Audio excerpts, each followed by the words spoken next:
3 محرم سن 61 ہجری امام حسین علیہ السلام کا قافلہ کربلا میں موجود ہے۔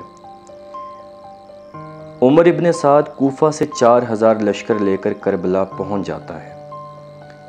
3 محرم کو رونما ہونے والے واقعات میں سے ایک یہ بھی ہے کہ حضرت امام حسین علیہ السلام نے کربلا کی سرزمین کا ایک ٹکڑا کہ جس میں آپ کی قبر مبارک بھی ہے، نینوا اور غازریہ والوں سے 60,000 درہم کے بدلے میں خرید فرمایا اور ان سے یہ شرط کی کہ میری زیارت کے لیے آنے والوں کی رہنمائی بھی کریں اور 3 دن تک ان کی میزبانی کریں گے۔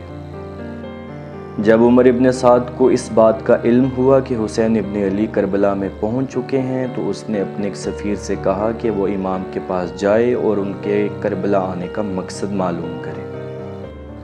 عمر ابن سعد نے ایک شخص کو اپنا سفیر بنا کر امام کی طرف بھیجنے کا عزم کیا تو اس شخص نے امام کے پاس جانے سے معذرت کر لی، کیونکہ یہ شخص ان افراد میں شامل تھا جس نے امام حسین علیہ السلام کو خطوط لکھے تھے۔ ان کے پاس جانے کا جب عمر ابن سعد نے کہا تو اس نے انکار کر دیا، کیونکہ شرم کے مارے آپ کے پاس جانے کی جرأت نہیں رکھتا تھا۔ بہرحال ایک دوسرا شخص حسین ابن علی کے پاس جانے کے لیے تیار ہو گیا۔ اس نے حسین ابن علی کے پاس پہنچ کے امام حسین علیہ السلام سے یہ پوچھا کہ آپ یہاں کیوں آئے ہیں؟ امام نے فرمایا، تمہارے شہر کے لوگوں نے مجھے خط لکھ کر بلایا ہے، میں اس لیے یہاں پر آیا ہوں۔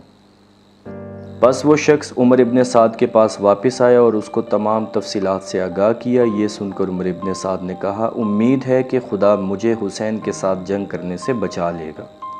عمر ابن سعد نے اس تمام واقعے کا حال عبید اللہ ابن زیاد کو بتانا چاہا۔ اس نے ایک خط تحریر کیا جس کا عنوان کچھ اس طرح سے ہے: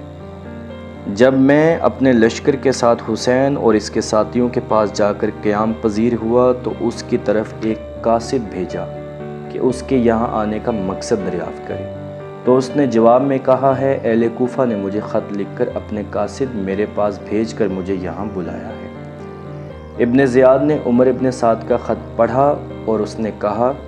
تمہارا خط مجھے ملا ہے، حسین ابن علی سے کہو کہ وہ خود اور اس کے تمام انصار یزید کی بیعت کریں، اگر وہ ایسا کرتے ہیں تو پھر ہم بعد میں اپنے نقطہ نظر سے تمہیں آگاہ کریں گے۔ جب عبید اللہ ابن زیاد کا خط عمر ابن سعد کے پاس پہنچا تو اس نے اس کو پڑھ کے کہا کہ معلوم ہوتا ہے کہ ابن زیاد صلح و عافیت سے کام نہیں لے گا۔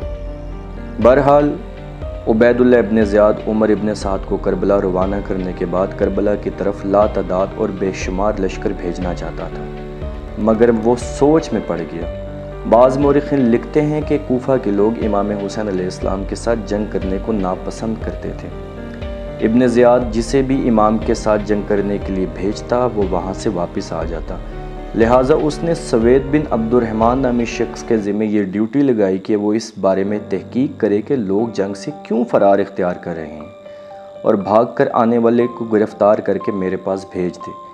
چنانچہ سوید نے ایک شخص کو اس وقت گرفتار کر کے اپنے زیاد کے پاس بھیج دیا جب وہ کسی اہم کام کے سلسلے میں لشکرگاہ سے کوفہ کی جانب آ رہا تھا، اور ابن زیاد نے حکم دیا کہ اس کا سر قلم کر دیا جائے تاکہ لوگوں کو عبرت حاصل ہو اور کوئی بھی اس کی حکم عدولی کی جرأت نہ کر سکے۔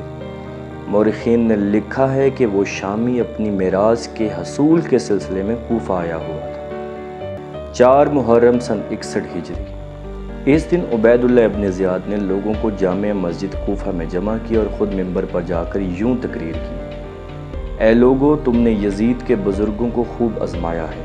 اور انہیں اسی طرح پایا ہے جس طرح تم چاہتے تھے، اور اس کی ہر ایک پر بے انتہا عنایات ہوتی ہیں۔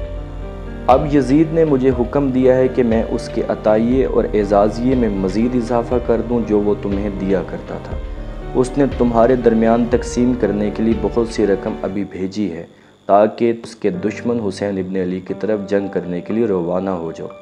میری بات کو دل کے کانوں سے سنو اور اس پر عمل کرو۔ یہ کہہ کر وہ منبر سے اتر آیا اور شامی باشندوں کے لیے بھی کچھ عطیے تقسیم کیے، اور اس کے بعد اس نے حکم دیا کہ شہر میں منادی کرا دی جائے تاکہ سب لوگ حسین کے ساتھ جنگ کرنے کے لیے تیار ہو جائیں۔